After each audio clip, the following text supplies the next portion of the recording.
네, 다 같이 신약 성경 사도행전 16장 1절 말씀부터 제가 읽겠습니다. 바울이 더베와 루스드라에도 이르매 거기 디모데라 하는 제자가 있으니 그 모친은 믿는 유대 여자요 부친은 헬라인이라. 디모데는 루스드라와 이고니온에 있는 형제들에게 칭찬받는 자니 바울이 그를 데리고 떠나고자 할새 그 지경에 있는 유대인들 인하여 그를 데려다가 할례를 행하니 이는 그 사람들이 그의 부친은 헬라인인 줄 다 알미러라.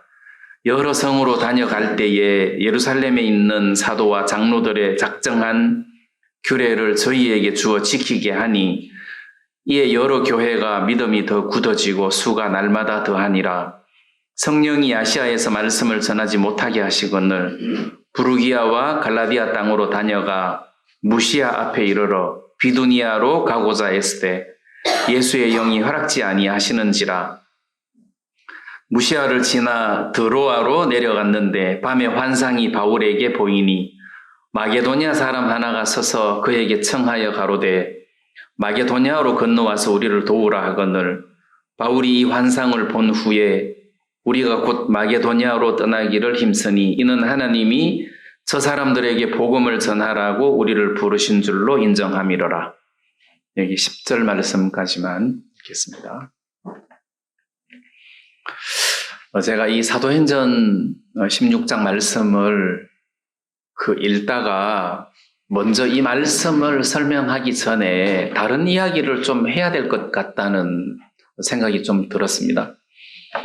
이제 방금 특송하신 우리 송영재님 수양회 마치고 병치레를 많이 하셨더라고요. 그 전부터 있었던 병을 모르고 그냥 인내로 그냥 버티고 그렇게 사셨더라고. 보니까 완전 백화점이더만.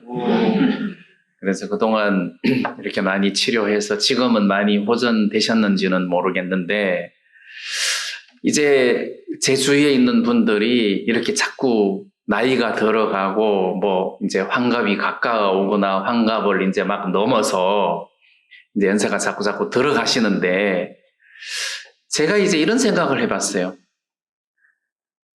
제 나이에 평생이라는 단어를 쓰기에는 아직까지 젊지만은 내 평생에 가장 보람된, 가장 추천할 만한, 자랑할 만한 일이 있다면 그게 뭐냐 하고 이야기를 한다면 저는 당연히 내가 구원받았을 때다. 그리고 평생을 살면서 다른 사람에게 자랑할 만한 것이 있다면 한번 이야기해봐라. 그런다면 나는 당연히 예수 안에서 늘 의인들과 더불어 살았다. 교회 안에서 살았다. 이게 내게 있어서는 가장 큰 자랑이겠더라고요. 그래서 의인들과 더불어 예수 안에서 살다가 보니까 나를 통해서 구원받은 사람들도 많고 그 구원받은 사람들 중에서 목사가 된 사람, 사모가 된 사람, 장로가 된 사람들도 많고 내가 이런 삶을 살았다는 것이 내 인생에서 가장 큰 보람이 아니겠나. 제가 그 생각을 한번 해봤어요. 그게 이제 이순신 장군한테 당신의 평생의 자랑거리를 이야기하라 그러면 거북선 만들고 외침을 이렇게 물리친 것을 이야기하겠지만 사람마다 다 기준이 다 다르겠죠. 나는 이런 것이 자랑이다. 나는 이런 것이 자랑이다. 이렇게 하겠죠.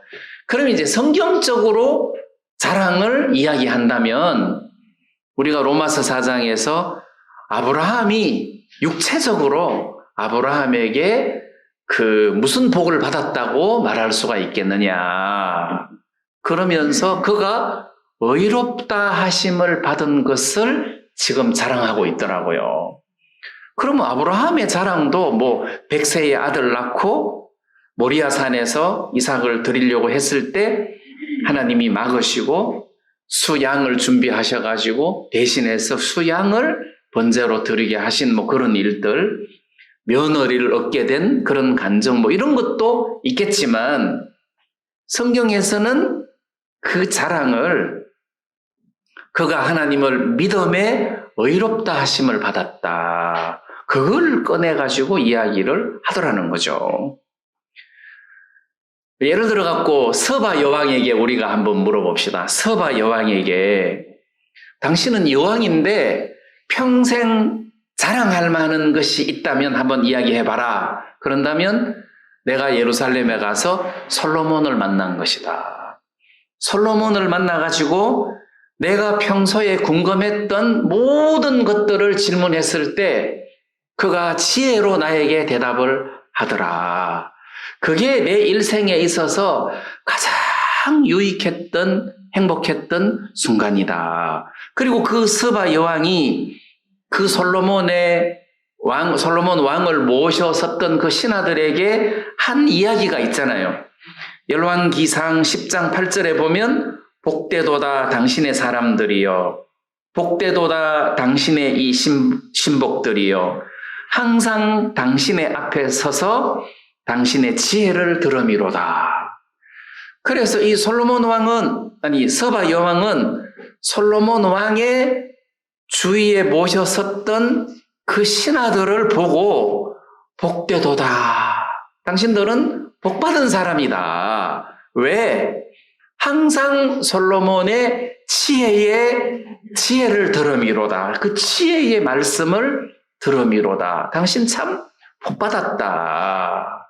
이렇게 이야기를 하더라는 거예요.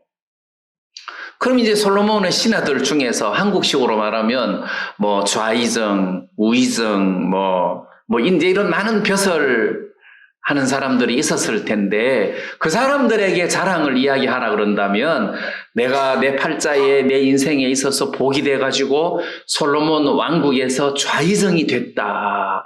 이게 내 자랑이다. 이렇게 이야기할 거란 말이에요. 근데 성경에서는 좌의정 된 그 자체를 자랑으로 이야기하지 않고 솔로몬 왕 가까이에서 그 지혜를 들을 수 있었던 것을 복되도다. 이렇게 참 부럽다. 이렇게 이야기한 거란 말이에요. 그럼 이제 오늘 우리들에게 이 모든 것들을 적용시킨다면 우리의 행복이 우리가 자랑할 만한 것이 뭐냐? 내가 구원을 받았다. 내가 이렇게 하나님의 말씀을 직접 대할 수가 있다. 내가 이 하나님의 말씀을 내가 읽고 깨닫고 진리를 발견하고 이거를 다른 사람들에게 이야기할 수 있다는 것이 대단한 거다. 자, 이런 어떤 영적인 것들을 이야기할 때 이게 우리에게 가장 큰 자랑거리가 아니겠느냐는 거예요. 그래서 제가 이런 생각을 해봤어요. 내 동생은 나처럼 이렇게 교회 생활을 평생 한 게 아니라 막 딸랑 구원만 받고 그냥 세상에 젖어서 사는데 뭐 얘는 평생 직장 생활하고 그 돈으로 재테크를 하고 뭐 이렇게 해갖고 잘 살아요. 그러면 초점을 내가 어디다가 맞추느냐에 따라서 내가 하나님 앞에 원망할 수도 있고 아니면 하나님 앞에 감사할 수도 있겠더라는 거예요. 근데 어느 날 내가 초점을 잘못 맞춰갖고 하나님 나 이게 뭡니까? 내가 평생 복음 안에서 말씀 안에서 이렇게 복음 전하면서 살았는데 이제 딱 뚜껑 열어보니까 나는 비실비실거리고 참 가난하고 나는 참 못 사는 것 같은데 뭐 그렇지 못한 영적으로 살지 못했던 동생은 저렇게 부자고 뭐 부족함 없이 저렇게 사는데 하나님 이게 도대체 뭡니까? 내가 초점을 다른 데다가 두면 이런 원망을 할 수 있겠더라는 거죠. 그러면 우리는 초점을 어디다가 둬야 되나? 세상 사람들처럼 세상에다가 초점을 두면 안 되고 바로 영적인 것에다가 초점을 둬야 우리는 내 삶의 보람을 느끼고 다른 사람한테 자랑할 수 있고 하나님 앞에 감사할 수 있는 인생이 되겠더라는 거예요. 근데 이런 시험을 나만 한 게 아니고 시편을 보니까 아삽도 이런 시험을 했더라고요. 아삽도 어느 날 아삽이 보니까 죄인들이 훨씬 더 건강하고 죄인들은 내가 100만 원 벌고 싶다 했을 때 200만 원을 벌고 소득의 배를 벌고 하는 일마다 너무너무 잘 되고 그 자녀들도 너무너무 잘 크더라는 거예요. 그래서 어느 날 시험에 들었대잖아요. 야, 어떻게 죄인들은, 악인들은 이렇게 잘 되냐. 근데 나는 어려움을 겪고 환난을 겪고 문제가 많고 야, 도대체 왜 이렇지? 이렇게 생각을 하면서 그가 시험에 든 거예요. 그래서 내 마음을 정의하며 내 손을 씻어 무죄하다 한 것이 실로 헛되도다. 요즘 우리 식으로 하면 아이고 내가 평생 이렇게 말씀 듣고 예배 드리고 믿음 안에서 신앙 안에서 이렇게 산 게 다 소용없다. 다 뻥이다. 아삽도 이렇게 생각을 했다는 거예요. 근데 어디에서 그가 문제를 풀었느냐. 시편 73편 17절에 보면 하나님의 성소에 들어갈 때에야 저희 결국을 내가 깨달았나이다. 그러니까 이 사람은 결국을 봤다는 거죠. 결국이 뭡니까? 마지막이에요. 예를 들어서 바둑을 둘 때 결국을 봐야 되잖아요. 끝을 봐야 된다는 겁니다. 끝을. 근데 이 아삽이 그 죄인들의 끝을 본 거잖아요. 끝을 봤는데 어느 날 졸지에 망하더라는 거지. 그래서 결국을 보는 것이 중요하다. 끝을 봐라. 근데 이제 우리는 끝을 보는 것이 아니라 중간을 보잖아요. 중간을. 축구를 보면 우리 한국 선수들의 볼 점유율이 70%다. 패스 정확도가 90%다. 그러면 뭐합니까? 끝에 가서 3대0으로 졌는데 그게 의미가 없다는 거죠. 뭐 패스 정확도가 20%다. 볼 점유율이 10%다. 그럼 어때요? 어떻게 2대0으로 이겼어? 그러면 된 거 아니에요. 점유율이 무슨 필요가 있습니까? 결국이 중요한 거지. 그러면 우리 인생에서 결국이 중요하다. 아삽이 결국을 본 거잖아요. 우리가 시험에 드는 이유가 뭡니까? 끝을 볼 수 있는 눈이 없다는 거죠. 근데 그건 믿음으로 봐야 되는 것이 그냥 우리 눈에 보이는 이 형편으로만 보는 것이 아니잖아요. 결국은 끝까지 가봐야 되는데 이 끝을 아삽이 하나님의 성전에서 본 거잖아요. 하나님의 성전에 올라갔을 때 하나님 앞에서 결국을 보니까 자기가 내가 참 복된 사람이구나 는 것을 발견을 했고 그 다음 이 아삽이 뭐를 깨달았느냐 하면은 73편 28절에서 하나님께 가까이 함이 내게 복이라 이렇게 이야기를 했어요. 하나님께 가까이 하는 것이 내게 복이다. 초점이 거기에 있었다는 거예요. 하나님께 가까이 한 것이 내게 복이다. 사람마다 다 초점이 다른데 진리 안에 있는 사람은 초점을 구원과 하나님과 가깝게 산 삶을 가장 크게 여기고 복으로 여긴다면 그런다면 우리는 지금 잘하고 있다는 거죠. 좀 가난하더라도 좀 병치레를 하더라도 그런 것이 문제가 안 된다는 거예요. 제가 전에 말씀드렸던 것처럼 미국은 오래전부터 민간 철도 사업이 활성화가 돼가지고 민간 주도에 의해서 철로가 다 연결됐어요. 근데 그 철도 왕국의 사장이라고 부를 만큼 철도 사업을 평생 해왔던 한 사람이 있었는데 이 사람이 임종을 하게 됐어요. 근데 그 아들이 그 머리맡에 서서 아버지를 임종을 하시는 아버지를 칭찬한 거잖아요. 아버지는 저는 인생을 성공스럽게 사셨다고 생각합니다.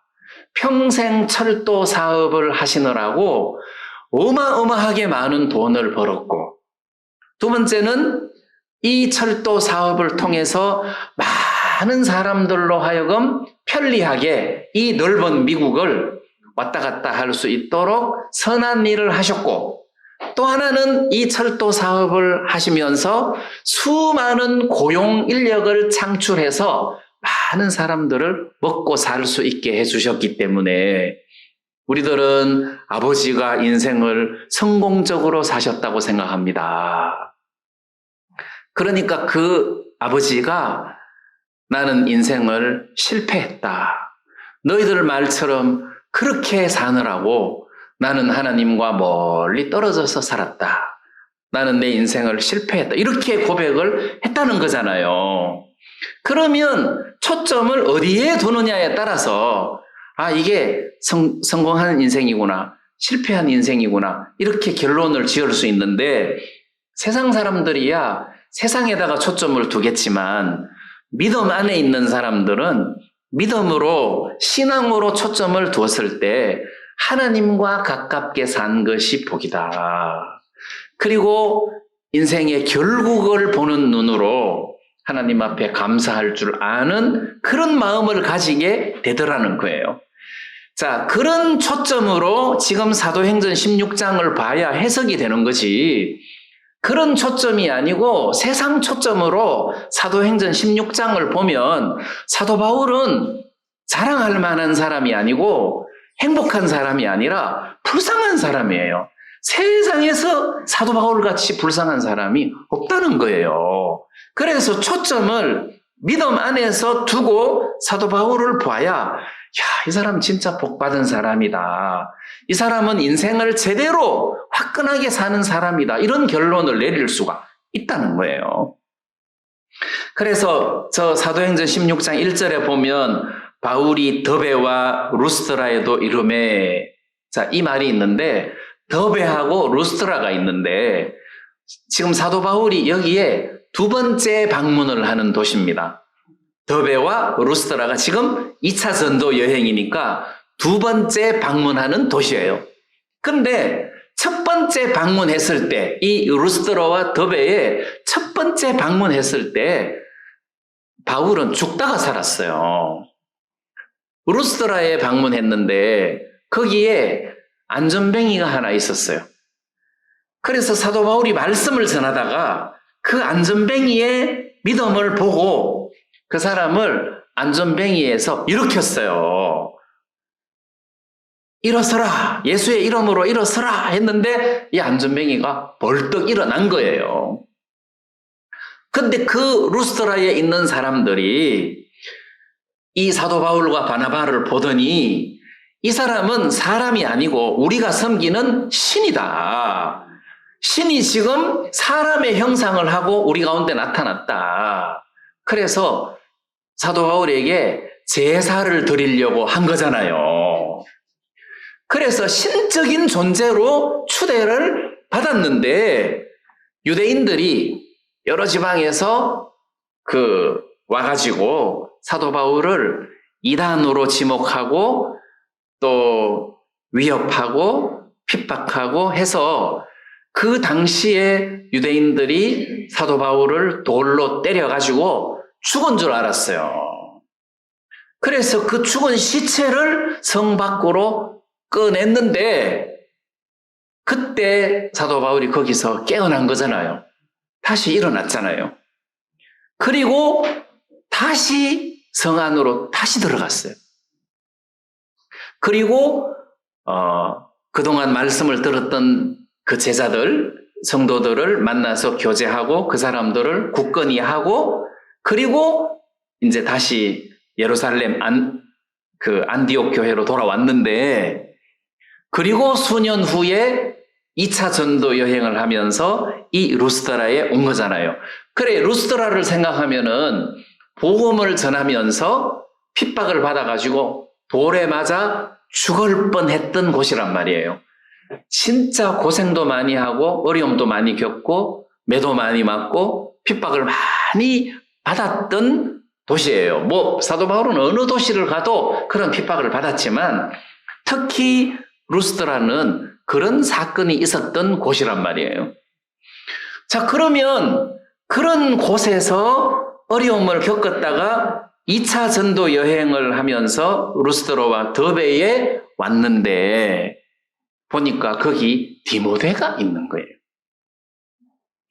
자, 디모데라는 제자가 거기에 있었는데 우리가 이 디모데를 왜 디모데가 거기에 있었는가를 살펴보면 1차 전도 여행 때 그 어머니 그리고 그 외할머니죠. 그 외할머니 어머니 유니게와 외할머니 로이스가 사도 바울의 메시지를 듣고 구원을 받았구나 그때. 그리고 그 어머니하고 할머니가 이 디모데에게 신앙에 영향을 주었다.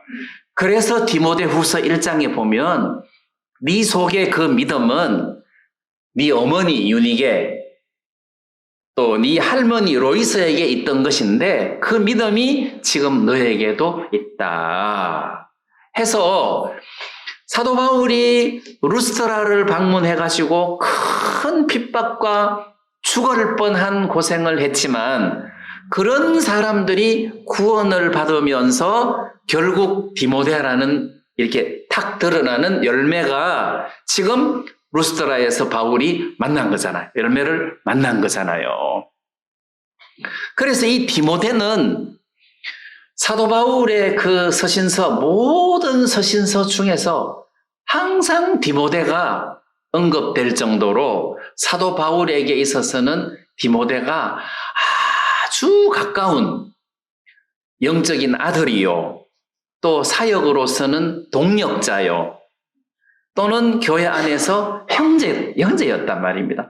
형제고 동력자고 영적인 아들이었어요. 그리고 사도 바울의 서신 중에서 디모데전서, 디모데후서가 있는데 한 개인에게 보내는 편지로서 디모데전서 6장, 디모데후서 4장 이렇게 할애할 정도로 이렇게 많은 서신을 디모데에게 전한 것을 보면 바울에게 있어서 디모데는 특별한 사람이에요.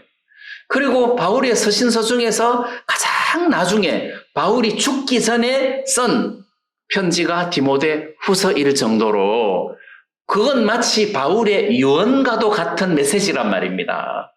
그런 편지를 디모데 개인에게 보낸 것을 보면 바울에게 있어서 디모데는 특별한 존재예요. 특별한 사람이에요. 바울이 어렵고 힘들었을 때마다 그 빈자리를 디모데가 채웠단 말입니다. 그래서 고린도에 또는 데살로니가에 핍박과 문제가 있었을 때 바울이 직접 가지 못한 상황에서 디모데가 데살로니가 교회도 가고 고린도 교회도 가고 특히 에베소 교회에서는 사역을 했을 정도로 바울이 해야 할 그 핵심 포지션에서 디모데가 그런 일들을 아주 잘 감당해 줬단 말이에요. 그야말로 일꾼이었다는 것입니다. 진짜 일꾼이었죠. 자, 이런 디모데를 그 사도 바울이 루스드라와 더베에서 만난 거예요. 그러니까 1차 전도 여행 때 어마어마하게 많은 고난과 핍박과 죽을 뻔한 그런 그 어려움을 겪었는데 2차 전도 여행 때 와서 보니까 디모데가 구원을 받아가지고 자기 사역에서 굉장히 도움을 준 영적 동력자가 됐다는 거잖아요. 그 다음 이제 사도행전 16장 5절 말씀을 보면 이에 여러 교회가 믿음이 더 굳어지고 수가 날마다 더하니라. 여러 교회가 그 루스드라, 더베 뭐 이런 곳에 여러 교회가 이미 세워져 있었다는 거죠. 자, 그러면 바울이 가는 곳마다 굉장히 어려움을 겪었고 핍박을 받고 또 뭐 헐벗고 굶주리고 매 맞고 감옥에 갇히고 이런 일들이 있었는데 그 이후에 결과가 어떻게 됐느냐. 많은 사람들이 구원을 받으면서 교회가 형성되더라는 거죠. 교회를 형성하더라. 자, 이런 어떤 열매를 맺는 결과를 우리가 이렇게 볼 수 있었다는 거죠. 그러니까 사실 우리가 사도 바울에게 자랑을 이야기하라 그러면 복음을 위해서 택정함을 받아서 하나님의 사도로 쓰임을 받았던 것, 그리고 내가 하나님의 은혜를 입어서 이 복음을 높고 낮은 사람들에게 전하면서 많은 사람들이 구원을 받고 그곳에 교회가 세워졌다는 것, 이것 말고 사도 바울에게 뭐 자랑할 게 뭐가 있겠습니까? 그렇다면 우리도 마찬가지다. 어떤 영적인 포인트, 어떤 결국 이런 것들을 생각하면 바로 그것이 우리는 자랑이라고 할 수 있단 말이에요. 한 번은 어떤 부인이 저들 교회를 왔어요. 자매님의 사촌 친척인데 오셨어요. 근데 이 부인이 고등학교 과학교사였어요. 근데 학교에서 정기 건강검진을 받는데 느닷없이 간, 암, 말기가 턱 진단이 나온 거예요. 뭐 1년마다 하는데 1년 사이에 간, 암, 말기가 된 거예요. 그래서 의사가 당신은 6개월밖에 살 수 없다 이렇게 됐어요. 그래서 이 사람은 그걸 인정을 한 거예요. 내가 6개월밖에 못 사는구나. 그러면 나는 천국이 있는지 지옥에 있는지 나는 잘 모른다. 근데 만약에 천국이 있고 지옥이 있다면 난 천국 가고 싶다. 그러면 내가 종교를 하나 선택을 해야 되겠는데 어떤 종교를 선택할까 하고 생각을 해보니까 교회가 피부에 자기하고 더 가깝더래요. 그리고 교회를 갔대요. 교회를 가서 목사님을 만나가지고 이야기를 했다는 거죠. 상황 설명을 하면서 나는 천국을 가고 싶다. 어떻게 해야 천국에 갈 수 있느냐 하니까 주기도문하고 사도신경을 외우라고 주더래요. 그래서 주기도문 일주일, 사도신경 일주일, 보름 만에 그것을 외워서 갔대요. 목사님, 내가 주기도문하고 사도신경을 다 외웠으니까 내가 죽으면 천국 갈 수 있습니까? 그러니까 그거 외운다고 천국 가는 거 아니라고. 그러면 어떻게 해야 천국 가느냐고 하니까 죽을 때까지 새벽 제단을 쌓으라는 거예요. 새벽 제단이 뭐냐 하니까 죽을 때까지 매일 새벽 기도를 와야 된다는 거죠. 그러면 내가 죽을 때까지 새벽 기도를 가면 천국 갈 수 있느냐 그러니까 그건 아무도 모른다는 거예요. 그러니까 목사님 그렇게 막연하게 하시지 말고 정확하게 이야기해 주십시오. 6개월이 너무 짧으면 속성 코스라는 것도 있잖아요. 천국 갈 수 있게 해달라 하니까 길이 없다는 거죠. 그래서 여기저기 다니다가 우리 교회까지 온 거예요. 그래서 그분이 구원을 받았어요. 우리는 신문 또는 TV 뉴스에 보면 모든 죽은 사람들은 다 천국 갔어. 지옥 간 사람 한 명도 없어요. 무슨 교통사고로 죽었든지 사고로 불에 타서 죽었든지 다 좋은 데 갔다고 하는데 그러면 지옥은 지금 텅텅 비었어.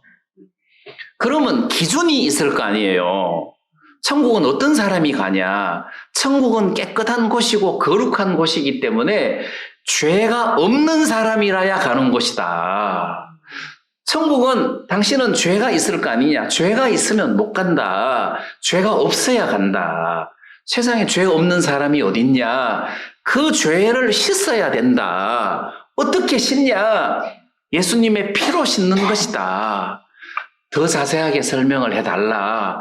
그래서 예수님의 피로 그 마음의 죄를 깨끗하게 씻어서 거룩하게 된 성도가 천국에 간다. 이게 논리가 맞잖아요. 그래서 이 자매님이 구원을 받았어요. 그리고 진짜 얼마 못 살다가 몇 년 못 살다가 세상을 떠났어요. 자, 그 자매님에게 당신 평생에 자랑거리가 있으면 이야기해봐라. 그러면 내가 암 걸려서 구원받은 거라고 안 하겠어요? 그러면 그 암은 저주가 아니라는 거죠. 그것이 계기가 돼서 내가 구원을 받게 됐다. 그런다면 그것은 인생에서 거의 터닝 포인트 같은 요소이기 때문에 그건 잘못된 것이 아니라 그렇지 않았다면 그냥 무난하게 그냥 편안하게 무리 없이 세상을 살다가 그냥 죽었을 텐데 내가 암 때문에 구원을 받았으니 그게 나는 내 인생에서 가장 큰 자랑이 아니겠느냐. 그래서 내가 하나님을 만난 것이 내 인생에서 가장 큰 축복이다. 그러니까 초점을 영적인 것에다가 하나님에게다가 초점을 두면 아삽도 마찬가지지만 우리도 야 진짜 우리는 인생에서 축복을 받은 사람이구나. 근데 세상 사람들처럼 너 몇 평짜리 아파트에 사는데 너 무슨 차 타는데 여기에다가 초점을 두면 나는 오늘 시험 들어야 되는 거예요. 근데 좋은 차 타는 것도 의미가 없고 또 좋은 집에 사는 것도 의미가 없어요. 그냥 그것은 꿈이고 그냥 하나의 지나간 과거에 불과하단 말이에요. 제가 과거에 미국에서 살 때 교회 그러니까 목사님 차량으로 캐딜락 그 다음 형제자매들을 태우고 다니는 그 하이벤이 있었어요. 요즘 그 스타리아보다 훨씬 좋은 차예요. 그리고 그 주택이 2에이커짜리예요. 그러니까 2,500평이에요, 집이. 터가 2,500평인데다가 집이 2층 집인데 화장실이 7개였어요. 근데 거기 우리 둘이 하고 형제 하나 하고 3명 살았어요. 그 풀장, 수영장도 있고 짠디밭도 있고 그러니까 내 기억에 짠디에 낙엽이 쌓이면 짠디가 죽으니까 나는 그 넓은 집에 살면서 짠디밭에 낙엽 썬 기억밖에 안 나요. 그리고 겨울에 눈 다 치워줘야 되거든요. 여기가 눈이 굉장히 많이 온단 말이에요. 눈 다 난 그것밖에 기억이 안 나요. 넓은 집도 막 그것도 별로 의미가 없어요. 근데 그것을 자랑한다는 거는 의미가 없잖아요. 그거는 꿈을 자랑하는 거나 마찬가지예요. 근데 내 영혼을 두고 자랑한다는 것은 의미가 있다는 거예요. 의미가 있다. 내 아는 선교사님은 파라과이에 선교사로 파송을 받아서 갔어요. 이제 처음 가서 지리도 잘 모르는데 어느 날 자기 도시에서 아주 외곽진 곳에 한 부인이 연결되어서 거기 성경 공부를 하러 가게 됐어요. 근데 이제 버스를 탔는데 이분이 그 도시가 아직까지 낯설어가지고 반대편으로 가는 버스를 탄 거예요. 그러니까 1시간을 가야 되는데 1시간을 가도 거기를 안 나와가지고 버스 안에서 어떤 부인에게 뭐 까삐아땅가 뭔가를 가는데 뭐 어디냐 하니까 아 지금 반대로 가는 것을 탔다. 1시간을 이리 왔으니까 다시 2시간을 이리 가야 되는데 그래서 그날 성경 공부를 못 가고 그 부인에게 내가 한국에서 온 선교사인데 성경 공부할 의사가 없느냐. 그러니까 말씀을 듣더니 죄송합니다. 잠깐만. 이런 말씀을 듣고 싶어 하는 사람이 내 주위에 한 6명쯤 되는데 데리고 오겠습니다 하더니 6명을 데리고 온 거예요. 그래서 7명이 그 부인하고 성경 공부하면서 그 집 식구들이 다 거기 주위에 있는 사람들이 다 구원을 받았어요. 그리고 한 번은 제가 파라과이 전도 집회를 갔는데 그 성경 공부하는 곳에 이제 저를 데리고 가가지고 같이 성경 공부한 적이 있었는데 우리가 마당에서 평상을 펴놓고 거기서 성경 공부를 하는데 옆집에 어떤 그 중풍병 걸린 사람이 그 침을 이렇게 질질 흘리는데 이게 감각이 없으니까 딱지를 못 하는 거예요. 딱지를 못 하는 거. 그러니까 침이 흘러내리는데도 파리가 새까맣게 앉아 있어도 이걸 그냥 그대로 이렇게 서 있는데 그 선교사님 이야기로는 그분이 강력계 경찰이었대요. 경찰이었는데 갑자기 중풍이 와가지고 저렇게 됐다는 거지. 그래서 우리가 그 사람한테 찾아가서 복음 전하고 그 사람이 구원을 받고 이제 이런 일이 있었어요. 그럼 이런 것은 간증이 되잖아요. 하나님 앞에서도 누구 앞에서도 간증이 되잖아요. 근데 내가 여러분들한테 내가 진짜 그 아르헨티나에 갔는데 그 어떤 형제님이 메추라기 고기를 구워주는데 너무 맛있더라. 이거는 자랑은 자랑이라도 좀 이렇게 하급 자랑 아니겠어요? 그런 거는 자랑 축에 들 수도 없는 거잖아요. 그러나 영적인 것에다가 포인트를 둬야 고생을 하거나 어려움을 겪어도 보람이 된다는 거잖아요. 그래서 아삽이 하나님께 가까이 함이 내게 복이다 이렇게 이야기한 이유가 그 사람도 얼마나 생각을 많이 했겠어요. 그 사람도 잘 살아보고 싶은 마음이 있었겠죠. 좋은 집, 좋은 차, 좋은 음식 뭐 이렇게 먹고 싶은 마음이 있었겠죠. 근데 그가 결국 깨달은 것이 하나님께 가까이 함이 내게 복이다. 그렇게 간증한 것을 보면 진짜 그거는 자랑할 만한 것이다.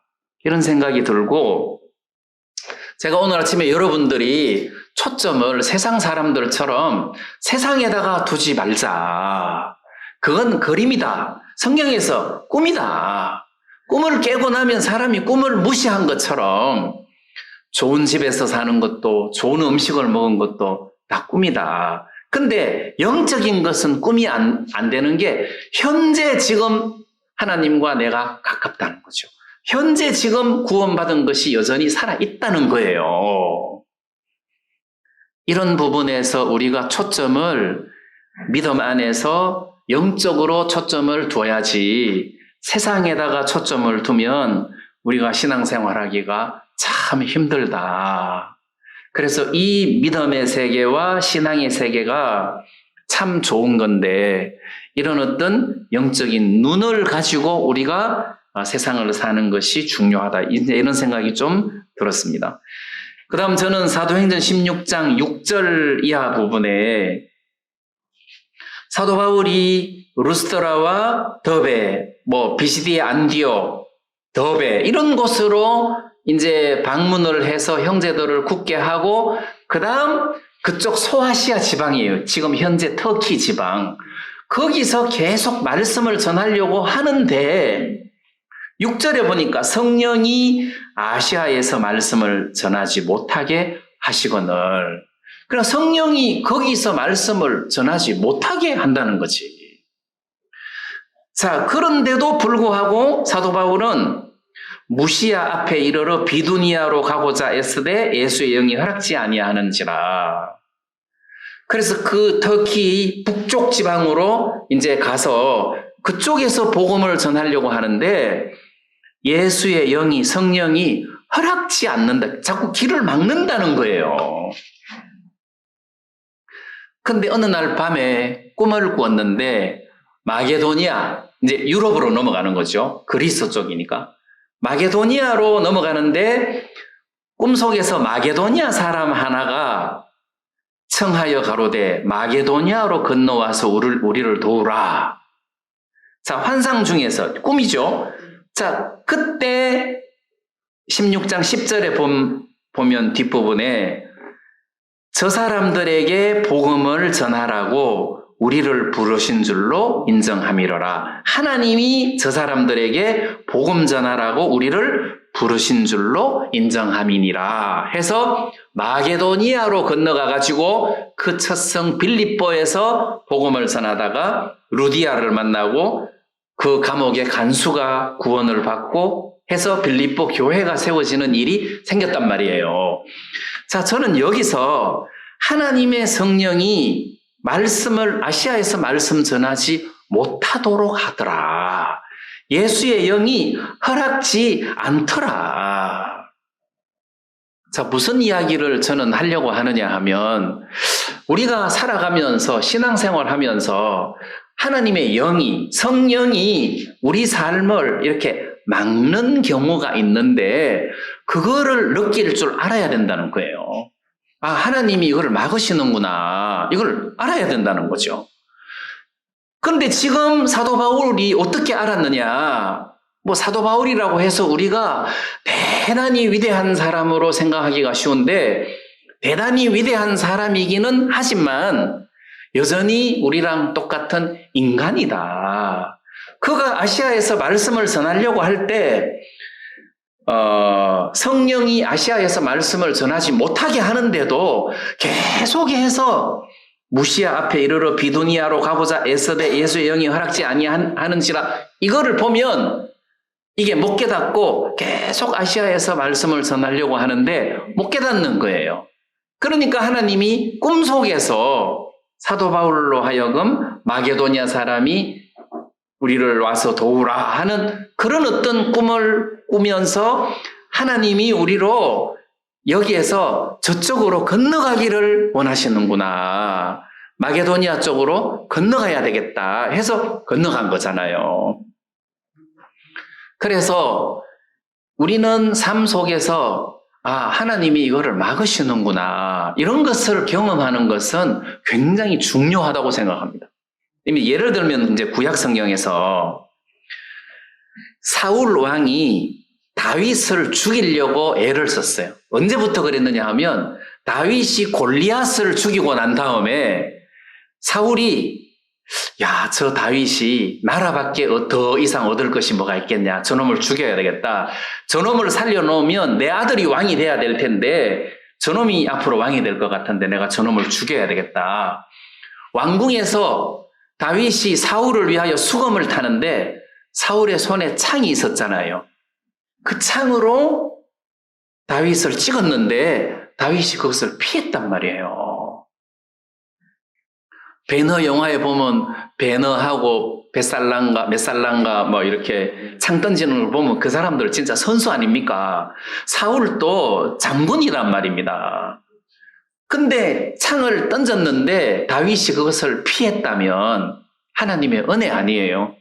2번 피했다고 했으니까. 그러면 사울이 저거 맞아 죽어야 되는데 내 창을 피했어? 자, 그때는 또 그냥 그렇다 칩시다. 근데 어느 날 침상채 끌고 오너라 해서 다윗을 죽이려고 했는데 이미 다윗이 그 사실을 알고 창문으로 도망갔잖아요. 그 밤에 도망갔잖아요. 아침에 죽이려고 보니까 없는 거야. 이게 안 되네? 그리고 다윗을 죽이려고 몇 번 시도를 하는데도 안 되잖아요. 그러면은 사울이 하나님이 막으시는구나. 이거를 깨달아야 된다는 거죠. 근데 사울은 죽을 때까지 그걸 못 깨달았어요. 그걸 못 깨달았어요. 근데 사울이 미련한 것이 사무엘을 통해서 말씀도 들었다는 거죠. 어떻게 말씀 들었느냐 하면 사무엘상 15장 26절에 보면 사무엘이 사울에게 이르되 나는 왕과 함께 돌아가지 아니하리니 이는 왕이 여호와의 말씀을 버렸으므로 여호와께서 왕을 버려 이스라엘 왕이 되지 못하게 하셨음이니이다. 28절에는 오늘 이스라엘 나라를 왕에게서 떼어서 왕보다 나은 왕의 이웃에게 주셨나이다 했으면 이 말씀이 있으면 다윗이 왕이 되겠구나. 내가 다윗을 죽이려고 해도 안 되겠구나. 이게 하나님의 뜻이구나. 이걸 알면 다윗에게 굴복을 하고 다윗을 세우는 쪽으로 방향을 틀어야 되는데 계속 다윗을 죽이려고 했다는 겁니다. 그거는 하나님 말씀도 무시하고 형편도 무시한 거예요. 그러니까 우리는 삶 속에서 이게 과연 하나님의 말씀이냐, 이게 하나님의 뜻이냐, 그걸 헤아려 볼 필요가 있다는 거예요. 이게 진짜 하나님의 뜻인가? 저는 옛날에 성경을 읽다가 보면 내 마음속에 회의가 찾아오는 말씀들이 있었어요. 회의가. 어떤 대목이냐 하면 갈라디아서 5장 1절에 그리스도께서 우리로 자유케 하려고 자유를 주셨으니 그러므로 굳세게 서서 다시는 종의 멍에를 매지 말라. 내가 이 말씀을 읽으면 내가 회의가 찾아오는 거예요. 야, 나는 왜 이렇게 자유가 없지? 나는 교회 안에서 자유가 없었어요. 자유가 없었어요. 그건 내가 여러분들에게 설명을 안 해줘도 여러분들이 다 좀 짐작해서 알았으면 좋겠어요. 내가 그걸 일일이 다 설명을 할 수가 없어요. 내가 자유가 없어요. 그 다음 또 갈라디아 말씀 중에 이런 말씀이 있습니다. 내가 갈라디아서 1장 말씀에 보면 1장 10절에 이제 내가 사람들에게 좋게 하랴 하나님께 좋게 하랴 사람들에게 기쁨을 구하랴. 내가 지금까지 사람의 기쁨을 구하는 것이었다면 그리스도의 종이 아니니라. 내가 진짜 그리스도의 종 맞아? 내가 지금 사람을 기쁘게 하는 거 아니야? 내가 지금 사람 앞에 굽신거리고 사람을 두려워하고 사람을 기쁘게 하려고 하고 내가 지금 이렇게 사는 거 아니냐? 내가 지금 주를 기쁘게 하는 거 맞아? 아니야. 내가 내 양심상 내가 지금 주를 기쁘게 한다고 생각 못해. 이런 회의가 내 속에 있어도 그냥 막 그렇게 사는 거예요. 그러면 우리는 어떤 일을 할 때, 우리가 신앙을 할 때, 인생의 삶을 살 때, 어떤 일들을 할 때, 이게 과연 하나님의 뜻이냐, 이게 과연 하나님이 기뻐하시는 것이냐, 이게 정말 주를 위한 것이냐를 생각해 볼 필요가 있다는 거죠.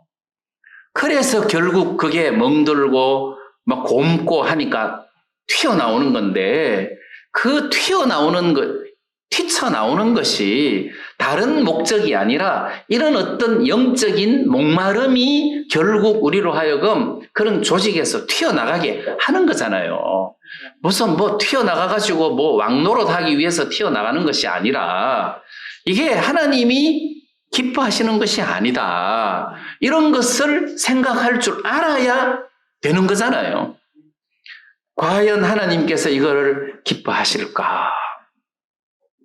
솔로몬이 죽으면서 타락한 상태에서 죽다가 보니까 하나님이 그 나라를 둘로 찢었잖아요. 남북한으로 찢었어요. 근데 솔로몬이 죽고 난 다음에 그 아들 르호보암 왕이 딱 왕이 돼가지고 나라가 여로보암 쪽으로 쭉 찢어서 나누어지니까 이러면 안 돼. 이거 한 나라인데 나라가 나누어지면 안 돼. 이게 통일해야 되겠다 해서 여로보암이 왕이 되자 말자, 르호보암도 왕이 되자 말자 군사를 일으켜갖고 18만 명의 군사를 일으켜서 이제 북쪽으로 쳐들어가게 생겼어요. 근데 막 쳐들어가려고 하는데 그때 스마야 선지자가 나타나서 이 일이 하나님에게서 나온 거다. 하나님으로 내게로 말미암아 나왔기 때문에 쳐들어가지 말고 군사들을 다 집으로 돌려보내라 해서 그때 르호보암 왕이 군사를 일으켰다가 다 집으로 돌아가고 결국 하나님 뜻대로 나라가 반쪽으로 둘로 나누어진 거잖아요. 자, 그때도 르호보암 왕이 스마야 선지자의 하나님의 말씀을 듣고 여호와의 말씀에 이게 내게로 말미암았다 하는 것을 듣고 전쟁을 포기했단 말이에요. 그러면 사울 왕도 이게 하나님으로 말미암았구나 해서 다윗 죽이는 것을 이게 그치고 하나님의 선한 섭리대로 이게 다윗이 세워지도록 이렇게 길을 터줘야 되는데 인간적인 욕망으로 다윗을 죽이려고 하고 자기 아들을 왕으로 세우려고 애를 쓰다가 보니까 결국 다 망하는 거잖아요. 그래서 우리는 구원받은 사람으로서 하나님을 섬기는 성도로서 이게 과연 하나님이 기뻐하시는 것인가? 이걸 한 번씩 저울 위에 올려놓고 생각을 해볼 필요가 있다는 거예요. 생각해 볼 필요가 있어요. 인생을 사는 것도 마찬가지예요. 내가 올해 몇 살인지도 모르면서 살면 안 돼요. 내가 지금 이렇게 잘 살고 있나? 이게 잘 산다는 말은 정상적인 방향으로 살고 있나를 한 번씩 생각을 해봐야 된다는 거예요. 내가 전주에서 서울까지 갈 때 정신없이 차를 몰고 가더라도 지금 공주쯤 왔구나. 천안쯤 왔구나. 이제 수원쯤 왔구나. 어디 가면 휴게소가 있는데 휴게소 좀 쉬었다 가야 되나? 시간을 보니까 쉬더라도 한 20분밖에 못 쉬겠네. 여러분, 이런 거를 계산하고 가야 살아야 되는 것처럼 인생도 그런 거 아니에요. 과연 내가 진짜 하나님 앞에서 똑바른 삶을 사나? 이런 것들을 생각하고 계산하면서 살아야 되는 것이, 정신없이 살다가 어느 날 나 유언도 못하고 죽는다. 그러면 안 된다는 거죠. 하나님의 뜻인가? 이런 것들을 살펴보는 것이 진짜 중요하다. 이제 이런 것을 좀 생각하고 싶고, 그 다음에 저는 여러분들이 너무 고마운 거예요. 여러분들이 너무 고맙고 감사한 거예요. 그래서 진짜 저분들이 여기까지 왜 오냐? 여기까지. 예? 저 유성구나 대전 북구에서 오면 내가 말을 안 해요. 아니, 저분이 저기서 왜 이까지 오냐? 참, 교회가 영적인 교회가 여기 말고도 많이 있을 텐데 여기까지 오시냐? 이렇게 같이 신앙생활하고 하니까 저도 덜 외롭고, 그래서 여러분들이 너무 고맙고 감사한 거예요. 내 편에서는 와주시는 것 같아서 너무 감사하고 기쁘고 감사한 거예요. 근데 하나님은 이 마음을 안 좋아하시더라고.